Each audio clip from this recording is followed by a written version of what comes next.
Satu, biarkan aku mati. Biarkan aku mati untuk menebus semua kejahatan yang telah Mama lakukan selama ini. Nancy, Mama tidak layak untuk hidup lebih lama lagi.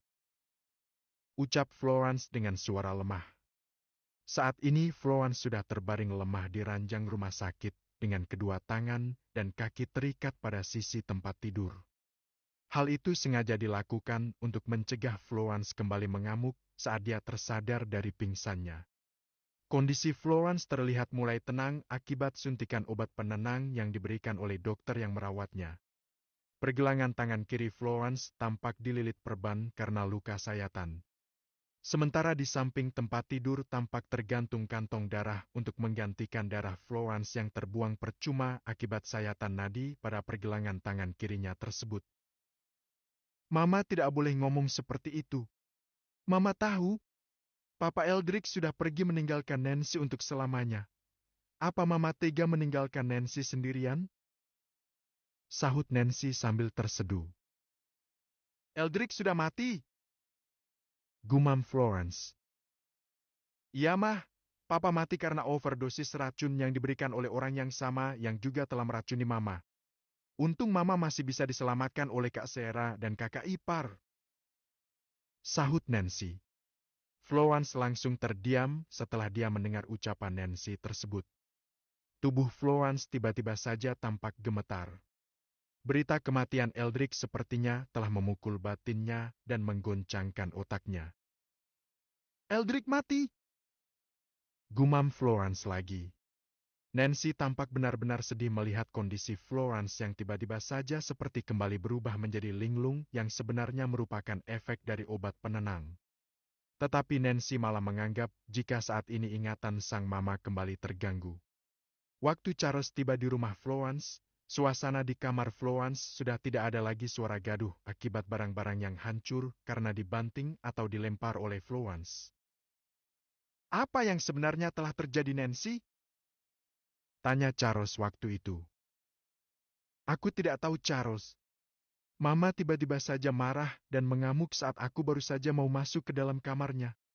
Karena takut, aku tidak jadi masuk dan langsung mengunci pintu kamar Mama dari luar. Sahut Nancy sambil sesenggukan. Saat sudah tidak terdengar lagi suara gaduh, aku meminta pengawal untuk mencoba membuka pintu, ternyata Mama malah mengunci pintu dari dalam. Aku takut terjadi apa-apa sama Mama Charles. Sambung Nancy. Dobrak saja pintunya! Perintah Charles tanpa membuang waktu lagi. Kedua orang pengawal Dragon Corp langsung mendobrak pintu kamar Florence sampai akhirnya terbuka. Mama! Teriak Nancy panik saat dia melihat tubuh Florence sudah tergeletak di lantai kamar dalam keadaan pingsan. Pergelangan tangan kiri Florence tampak bersimbah darah, sementara di dekat tangan kanan Florence tergeletak pecahan cermin yang sangat tajam. Sepertinya Florence mencoba bunuh diri dengan menyayat nadi pada pergelangan tangannya. Untung saja Charles yang sudah terbiasa menghadapi berbagai masalah yang bersifat darurat, langsung bertindak dengan cepat, memanggil ambulans untuk membawa Florence ke rumah sakit, dan akhirnya nyawa Florence bisa diselamatkan. Saat ini perasaan Nancy sedang benar-benar galau. Dia senang saat mengetahui jika ingatan sang mama sudah kembali, tetapi dia juga merasa sangat sedih dengan respon yang ditunjukkan oleh Florence yang tiba-tiba saja berbuat nekat dan bahkan telah mencoba untuk membunuh dirinya sendiri. Melihat sang mama yang tampak linglung dan mengantuk, Nancy memilih untuk berjalan keluar ruangan untuk menenangkan dirinya. Yang penting mama sudah selamat. Gumam Nancy mencoba untuk menghibur dirinya sendiri. Bagaimana keadaan mama kamu? Tanya Charles yang tahu-tahu sudah berdiri di samping Nancy. Nancy langsung tampak terhanya kaget dengan kemunculan Charles yang tiba-tiba tersebut. Maaf aku telah membuat kamu terkejut. Sambung Charles cepat. Mama tadi terlihat linglung dan tiba-tiba saja tertidur. Sahut Nancy dengan nada suara terdengar khawatir.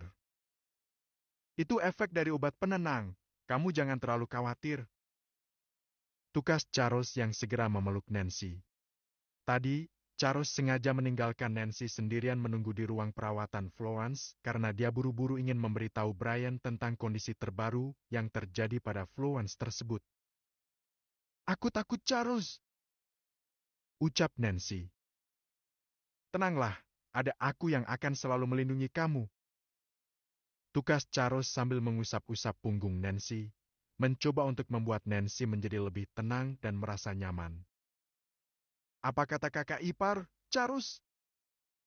tanya Nancy setelah Charles memberitahu Nancy jika dia sudah memberitahu Brian tentang kondisi Florence saat ini.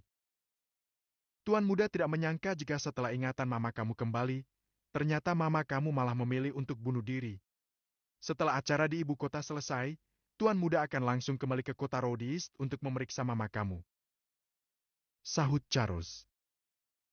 "Semoga saja kakak ipar segera pulang," gumam Nancy.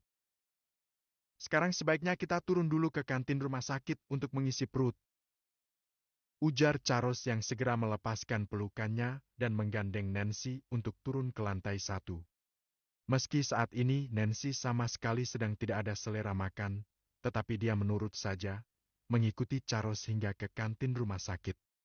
Sementara itu, di dalam sebuah mobil yang sedang melaju kencang menuju ke sebuah lokasi yang tersembunyi dari keramaian, Brian yang baru saja memutuskan sambungan teleponnya dengan Charles, tampak sedang berbincang serius dengan Scott.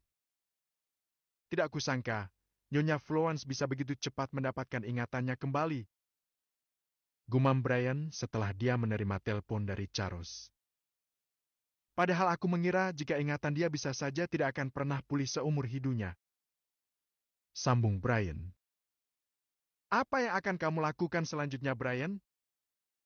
tanya Scott. "Bukankah saat ingatan Nyonya Florence pulih, dia juga harus bersiap untuk menghadapi tuntutan hukum atas semua kejahatan yang telah dia lakukan?" sambung Scott.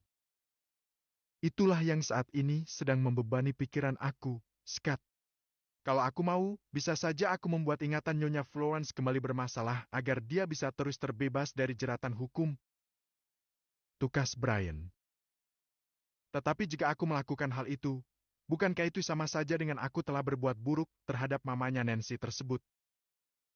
sambung Brian sambil mengerutkan keningnya, tanda jika dirinya sedang memeras otak dengan keras, berusaha untuk menemukan solusi terbaik terkait dengan masalah Florence tersebut. Suasana di dalam mobil tiba-tiba saja menjadi hening untuk sesaat sebelum akhirnya Scott berbicara. "Sudahlah, Bray, masalah Nyonya Florence sepertinya tidak perlu kita pikirkan sekarang. Kita fokus dulu saja dengan masalah yang lebih penting yang saat ini ada di depan kita," ujar Scott. "Iya, Scott, kamu benar. Aku juga perlu untuk mendengar pendapat dari Tuan Wilson dan juga Sarah terkait masalah Nyonya Florence tersebut," sahut Brian.